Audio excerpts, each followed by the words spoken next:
Man, Captain America, Spider-Man gitu-gitu. Kalau Transformers juga suka. Nah biasanya yang gak dikoleksi tuh kayak dulu pernah nge-review mainan perkoreaan ya, BT21. Itu mainan dari ini karakter BTS, boyband BTS. Kan gue gak suka.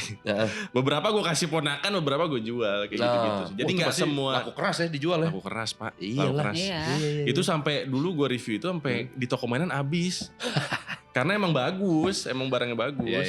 Jadi sekarang mungkin kalau ada yang jual karena emang udah langka, ya harganya juga bisa naik sih. Berarti lebih ke apa ya, sentimental value-nya yang membuat mainan lo yang menjadi kesayangan itu ya. Bener.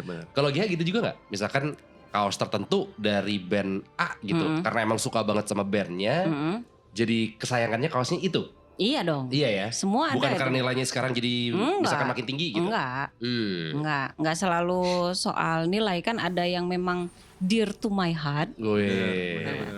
Ada juga yang memang ini gue beli karena ini gue tahu nih nanti bakal mahal banget. Itu ada investasi, sama. ada dong. Ada dong. Kalau di YouTube kayak gitu juga. Jadi kalau aku tahu ini bakal banyak yang nonton, ya aku beli gitu. Tapi bukan buat dikoleksi gitu. Iya, benar. Iya. Dari yang dibawa ini ada yang salah satu kaos kesayangan? Kaos kesayangan yang gue pakai. Wih, My Chemical Romance. Band favorit gue tuh. Iya. Ini dijual nih katanya, tapi Wadi Piro. Katanya mereka mau reuni dan tour lagi ya? Udah tour lagi. Cuman gue ngecekin terus tapi kayaknya belum ada yang deket-deket di kita. Deket ya. Paling deket ada gak sih Asia gitu, gak tahu ya? Belum ada di Asia, nggak ada ke Asia. Gue masih cek terakhir masih belum ada ke Asia. Ini berarti not for sale? Atau beneran tadi Wani Piro? Sebenarnya kalau gue tuh ya, makanya gue bilang, gue jangan dibilang kolektor deh, bilang aja gue part time kolektor. Nih misalnya gue bilang ini kesayangan gue banget, terus tiba-tiba Medi bilang, Ge, gue tukar ini deh. Tukar ini ya? Misalnya gitu ya.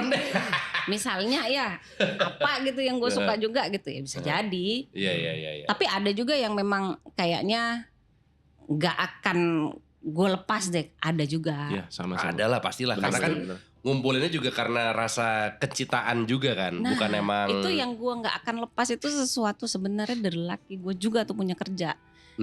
Jadi kalau gue boleh cerita, gue punya satu poster Trainspotting. Wah. Yang giant size. Yang ya? giant itu kan yang satu kali 1,5 meter apa ya? Pokoknya yang gede aja, yang lebih gede. Keluar di semua negara kalau nggak salah kan? Itu jadi ceritanya gini, dulu suami gue tuh pernah cerita, dulu ada di toko kaset zaman aku kuliah di daerah di Bandung, ada loh poster itu sekali seumur hidup aku lihat itu. Gila, dulu semua anak kecil, bukan anak kecil sorry, tapi iya sih gue juga mengidolakan Trainspotting soalnya, sedangkan waktu itu gue mungkin masih SMP. Itu kan agak salah idolanya ya? Agak salah, kalau SMP agak salah. Tapi singkat cerita, jadi dia nyeritain itu terus aku nggak pernah lihat, aku nggak pernah lihat. Sampai terakhir kan kita kepo ya, yang mana sih gitu. Tapi memang gue cari nggak pernah ada. Dan itu kita udah hunting lebih dari 10 tahun dan akhirnya gue dapet. Jadi itu poster khusus rilisan buat, kalau gue nggak salah ya, buat soundtracknya atau buat film yang di Kanada gitulah.